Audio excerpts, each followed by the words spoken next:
Okay, so we've concluded our look at the daytime raptors. Pennsylvania has 8 owls. Identifying owls is a bit different. We won't be looking at silhouettes because you're not going to see them flying at night. But it's important we pay attention to the sounds that they make.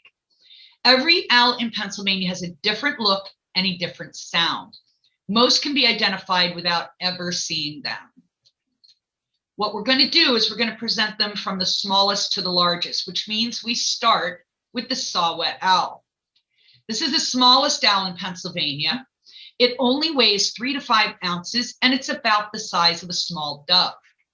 The owl is mottled brown with a whitish facial disc and a white spotted head. It does not have any ear tufts, and it has yellow eyes. The head shape is unique as it looks like a sign for infinity or a number 8 on its side. And yes, they are quite small. Saw-whets are forest dwelling and they are highly nocturnal. The call that a saw-whet owl makes sounds like someone sharpening or whetting a saw, thus their name, saw-whet owl. They only vocalize during breeding season, which is usually March through May, and they're silent most other times of year. It's a short, high pitch, which may resemble the tune Jingle Bells.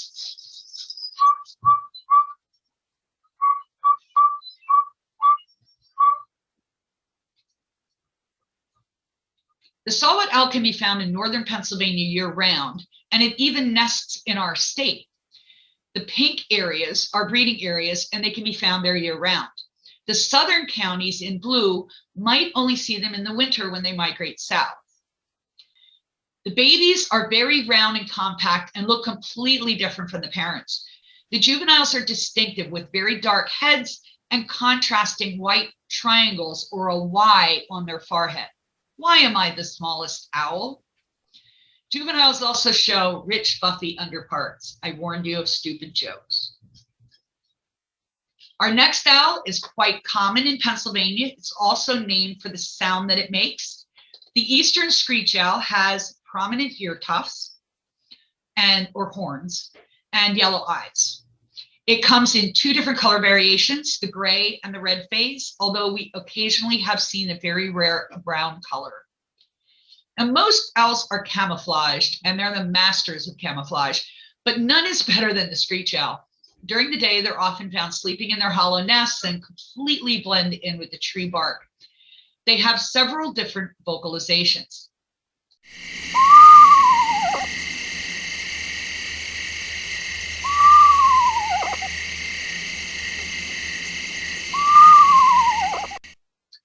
I like to call that one the whistling horse whinny, and this one is the warble.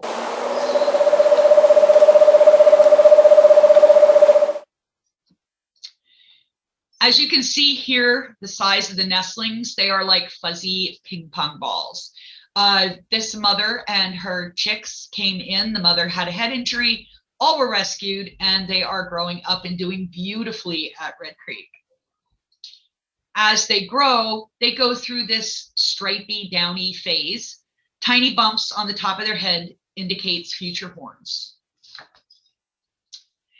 Our next owl is our first medium-sized owl. It is the long-eared owl, and it is a threatened species in Pennsylvania. This owl can be identified by its long ear tufts, but they're placed close together above their yellow eyes. They are often mistaken for larger great-horned owls, which we will be describing, but I want to quickly compare the two here. The great horned owl on the right has one field sign that no other owl has, and it's this white throat patch. And when he hoots, that patch flashes and can get rather large.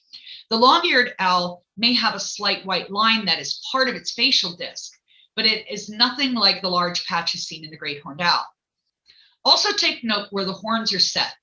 The great horned owl's horns are on the outer edge of the top of the head. The long-eared owl's horns are more centered. The long-eared owl also is the most erect perching of all the owls. It almost appears as if stretched up, and it always, always looks surprised.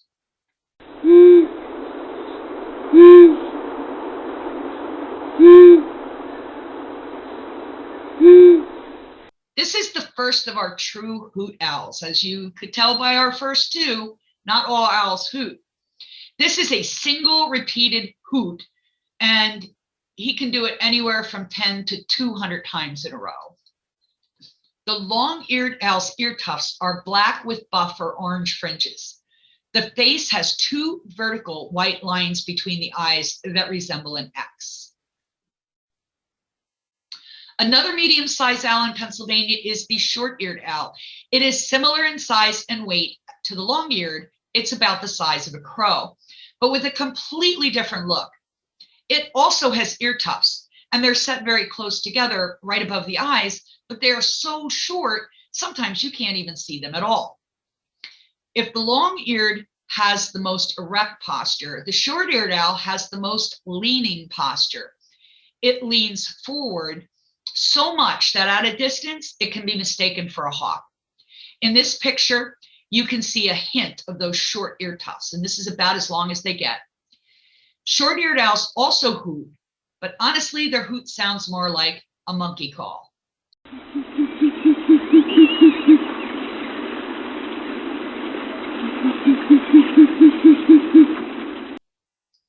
Both sexes also squawk, bark, hiss, and squeal. The short-eared owl is unique in that it prefers to live and nest on the ground, and it is active during the day. Most owls only come out at night, but short-eared owls can be seen sitting in swampy areas and hunting in the daylight. Because they are endangered, there are very few that nest in Pennsylvania. Babies can be identified by having white whiskers that turn dark once they get older. One owl that is really easy to identify is the barn owl because it looks completely different from the other owls. It is not threatened, but its numbers are low, so the population is watched carefully. They have a white heart-shaped base and a tan and white body. They do not have any ear tufts, and they have brown eyes. The barn owl used to live in large hollow trees, but a century ago, most of these were cut down. The owls found homes in old barns, which is what gives them their name. Barn owls don't hoot, but they scream, and that scream reminds me of those old Japanese Godzilla movies. Even the babies have heart-shaped bases, and they make a twittering sound, and the male will also make a twittering sound at the nest, which is a feeding call.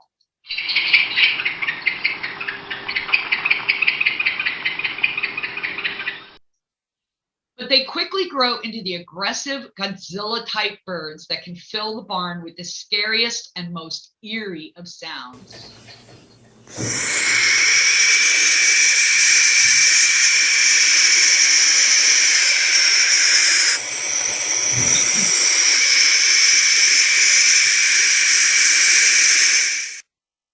These were babies that were rehabilitated at Red Creek. The Game Commission brought them to us as tiny little fluff balls, and they ended up, all three of them, getting released. Now, the barred owl is a larger owl in Pennsylvania. It has no ear tufts, and it has brown eyes. One unique way to remember the eye color is this.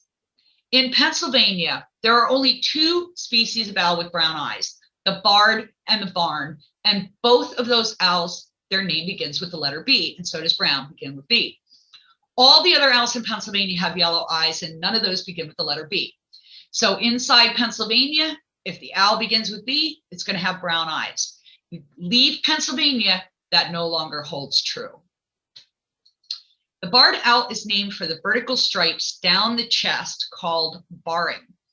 They have a unique hoot that sounds like, "Who cooks for you? Who cooks for you all?"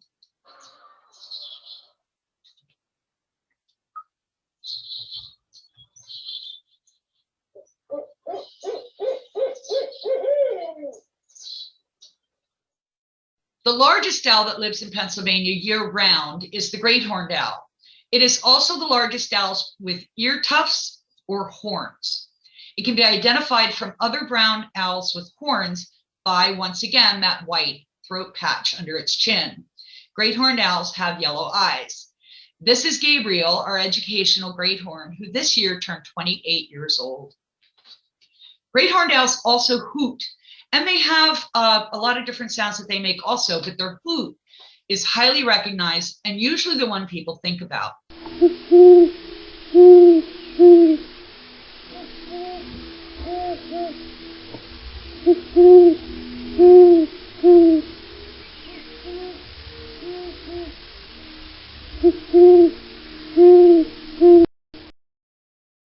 Now, great horned owls also hiss and chatter. And in the spring through summer, the young owls have like a screeching location call that means, feed me.